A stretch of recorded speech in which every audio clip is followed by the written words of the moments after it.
Halo teman-teman semua, selamat datang di channel Tokunime. Di sini kami akan membahas lanjutan anime Tokyo Revengers yang kami ambil dari manga canonnya. Sehingga bagi teman-teman yang hanya ingin menonton dari animenya saja, saya sarankan untuk berhenti menonton sampai di sini. Namun jika kalian tidak keberatan dengan spoiler yang ada, maka kalian menonton konten yang tepat. Pada episode sebelumnya, kita ditunjukkan fakta menarik di masa depan. Jika sebelumnya Tokyo Manji menjelma sebagai organisasi kriminal yang berbahaya, kini di masa depan yang berbeda muncul organisasi jahat lain bernama Bonten. Dan yang membuat Takemichi sangat terkejut adalah fakta jika Sano Manjiro alias Mikey yang menjadi pemimpin tertinggi organisasi Bonten.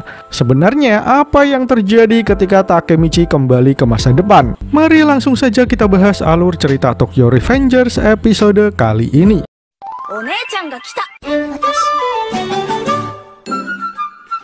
Panel pertama menunjukkan kesadisan organisasi yang bernama Bonten. Terlihat ada 3 orang yang terikat dan juga seseorang yang membawa sebuah pistol. Sementara itu, terlihat juga ada orang lain yang duduk di atas kandang. Dan juga terlihat beberapa senjata yang tergeletak di atas meja. Kemudian, orang yang membawa pistol menyuruh para tawanan untuk diam dan mendengarkan perkataan Mikey.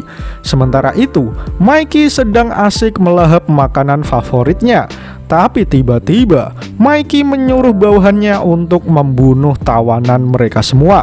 Tak menunggu waktu lama, pistol diarahkan kepada ketiganya. Dan sesaat kemudian, ketiga kawanan tersebut sudah terjatuh tak bernyawa. Orang yang menarik pelatuk pistolnya tadi adalah Sanju Haruchio, orang nomor 2 di organisasi Bonten. Kemudian kita ditunjukkan semua eksekutif Bonten. Ada Kakucho, Mochizuki, Haitani bersaudara, Hajime Kokonoi, dan juga penasehat Bonten bernama Akashi Takeomi. Sementara itu, pemimpin Bonten adalah Sano Manjiro alias Mikey. Di tempat yang berbeda, Takemichi masih bersama Naoto membahas pemimpin Bonten. Di sana, Takemichi masih tidak percaya jika Mikey adalah pemimpin Bonten. Namun Naoto meyakinkan Takemichi jika itu adalah fakta yang tidak bisa diragukan lagi. Sontak Takemichi mengingat kembali momen ketika Mikey membubarkan Toman di masa lalu. Ia tidak percaya jika Mikey yang sama yang membubarkan Toman kini membentuk organisasi kriminal kembali. Takemichi juga mengingat perkataan Mikey sewaktu diboncengnya. Saat itu ia berjanji akan melindungi semua anggota Toman dan juga Hina. Kau bohong, Naoto. Tidak mungkin Mikey berakhir seperti itu. Jadi maksudmu informasi yang kuberikan itu salah? Apa dasarmu untuk membuktikannya, Takemichi? Aku tidak tahu. Tapi tidak mungkin ini berakhir seperti itu. Aku belum bertemu Mikey. Namun tiba-tiba Naoto membuyarkan lamunan Takemichi. Dengar Takemichi, apa kau mengerti seberapa bahayanya situasi ini? Kau terlalu menganggap enteng 12 tahun. Sano Manjiro bukanlah orang yang sama yang pernah kau kenal. Namun tiba-tiba Takemichi menjulurkan tangannya kepada Naoto. Ayo kita salaman, aku ingin kembali ke masa lalu. Sontak Naoto terkejut dengan tindakan yang hendak dilakukan Takemichi. Namun Takemichi berkata jika ia ingin bertemu Mikey di masa lalu dan mencari tahu apa niat dia yang sebenarnya. Tetapi Naoto langsung meneriaki Takemichi dan menyuruhnya untuk mengendalikan emosinya. Dengar Takemichi, kau sudah menyelamatkan kakakku. Tujuanmu sudah tercapai. Kau baru saja kenal Sano Manjiro. Siapa yang peduli dengan apa yang terjadi padanya? Tolong lanjutkan hidup di masa depan ini. Namun dengan sedikit menangis, Takemichi berkata, dengarkan aku Naoto, aku tidak akan bisa berada di sini jika bukan karena Mikey. Kumohon, aku akan kembali secepatnya. Naoto dan Takemichi saling menundukkan kepalanya masing-masing. Kemudian Naoto berkata, baiklah Takemichi, tapi tolong kembalilah secepatnya. Sontak Takemichi pun mengucapkan terima kasih kepada Naoto. Sementara Naoto sendiri dengan tersenyum berkata jika ia tidak mungkin bisa menang melawan Takemichi. Kemudian keduanya saling bersalaman. Masa depan tidak bisa berjalan tanpa Mikey. Sehingga sekali lagi Takemichi mencoba kembali lagi ke masa lalu.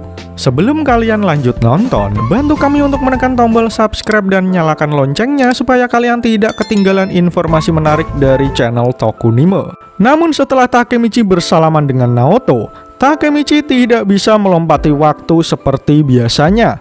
Ia pun berpikir apa sebenarnya yang salah. Kemudian setelah beberapa lama, Naoto berkata jika ia mengetahui alasan kenapa lompatan waktunya tidak bisa bekerja. Takemichi, kurasa aku tidak mempunyai dorongan untuk mengubah masa depan saat ini. Singkatnya, aku telah menyelesaikan tujuanku yang merupakan pemicu lompatan waktu.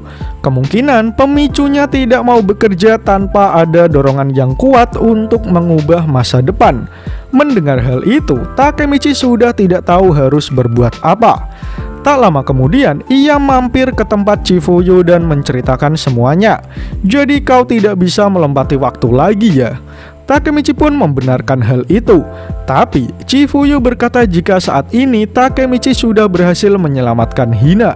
Namun tiba-tiba Takemichi berkata, "Hei Chifuyu, aku sangat ingin bertemu Maiki dan berbicara dengannya. Kau pasti juga ingin tahu juga kan Chifuyu? Seperti kenapa dia berubah menjadi jahat. Dia tidak pernah menunjukkan perilaku yang mengarah ke hal tersebut." Kemudian Chifuyu mulai berkata, "Setelah Maiki menghilang, aku juga banyak melakukan pencarian. Tapi pada akhirnya aku tidak mendapatkan satupun petunjuk. Itulah mengapa aku di sini sekarang. Maiki pasti telah menemukan jalan hidup yang ia cari. Dia hidup dengan caranya sendiri. Karena itu, aku juga berjalan di jalan yang kupilih dan memutuskan untuk menjalaninya." Takemichi pun hanya diam mematung, sementara Kazutora menguping semua pembicaraan keduanya. Chifuyu kemudian merangkul Takemichi. "Kau bukan anak kecil lagi, Takemichi. Sekarang kau dan Hina sedang menempuh jalan penting menuju kebahagiaan." Sesaat kemudian, Takemichi pulang dari toko Chifuyu. Di tengah perjalanan, Takemichi masih kepikiran dengan Maiki. Jika itu adalah jalan yang Maiki pilih, sebenarnya Takemichi tidak keberatan. Tetapi, Takemichi tiba-tiba bersedih kembali ketika ia mengingat senyum tulus Maiki dahulu. Tiba-tiba, seseorang berkata jika ia tidak bisa menerima Maiki saat ini. Takemichi pun bertanya-tanya siapa orang tersebut. Kemudian saat Takemichi melihatnya, dia adalah Kazutora. Selama 10 tahun, seolah-olah waktu membeku di penjara. Dan setelah aku keluar, Toman tidak ada lagi. Maiki tidak ada dan semuanya bersenang-senang. Tapi ada satu hal yang kuyakini, Maiki tidak berubah sama sekali. Dia bukan tipe orang yang menunjukkan kelemahannya kepada orang lain. Dia menyimpan segalanya untuk dirinya sendiri. Hidup yang Maiki jalani sekarang bukanlah hidup yang ia pilih. Aku mendukungmu, Hanagaki Takemichi. Mendengar hal itu, Takemichi berpikir jika itu artinya dia bisa bekerja sama dengan Kazutora. Takemichi berpikir jika ia tidak bisa kembali ke masa lalu, ia bisa melakukan pencarian Maiki di masa kini, tidak peduli seberapa lama itu. Beberapa bulan setelahnya, Takemichi mengunjungi barbershop milik Akun. Sudah 2 bulan setengah dan aku belum menemukan petunjuk. Akun kemudian menenangkan Takemichi untuk tidak terlalu stres. Anak-anak Mijo Middle sudah mencari informasi di segala sudut, tapi informasi terkait dengan Bonten memang sulit didapatkan. Takemichi pun berpikir jika itu karena topik mengenai Bonten adalah sesuatu yang berbahaya. Kemudian ia meminta Akun untuk menyuruh yang lainnya berhenti bertanya tentang Bonten. Hal itu membuat Akun berpikir apakah Takemichi akan menyerah. Namun Takemichi menjawab jika tidak peduli seberapa lama itu, ia pasti akan menemukan Maiki. Jika ada satu hal yang bisa kupelajari dari melompati waktu, yaitu aku bisa melakukan apapun tanpa menyerah. Kemudian telepon milik Takemichi tiba-tiba berdering.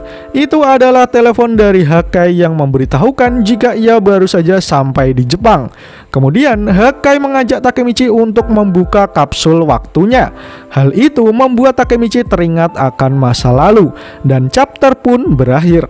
Pada chapter kali ini, kita ditunjukkan usaha Takemichi untuk mencoba kembali ke masa lalu. Namun karena Naoto sudah tidak mempunyai dorongan kuat untuk mengubah masa depan, lompatan waktu yang biasa Takemichi alami mengalami kegagalan. Akan tetapi setelah ia bertemu dengan Chifuyu, Takemichi bertemu dengan Kazutora yang mendukungnya untuk bertemu dengan Maiki. Kini Takemichi memulai pencariannya untuk menemukan Maiki, sehingga ia bisa mengetahui alasan Maiki menciptakan organisasi Bonten. Menarik untuk menanti bagaimana kelanjutan cerita Tokyo Revengers di chapter selanjutnya. Jika kalian suka dengan pembahasan kali ini, jangan lupa share video ini ke sosial media kalian ya. Atau jika ada request, kritik, dan saran, langsung saja sampaikan di kolom komentar di bawah. Karena kritik dan saran kalian akan membantu channel ini terus berkembang. Akhir kata, terima kasih sudah menonton video ini hingga akhir. Sampai jumpa di video selanjutnya.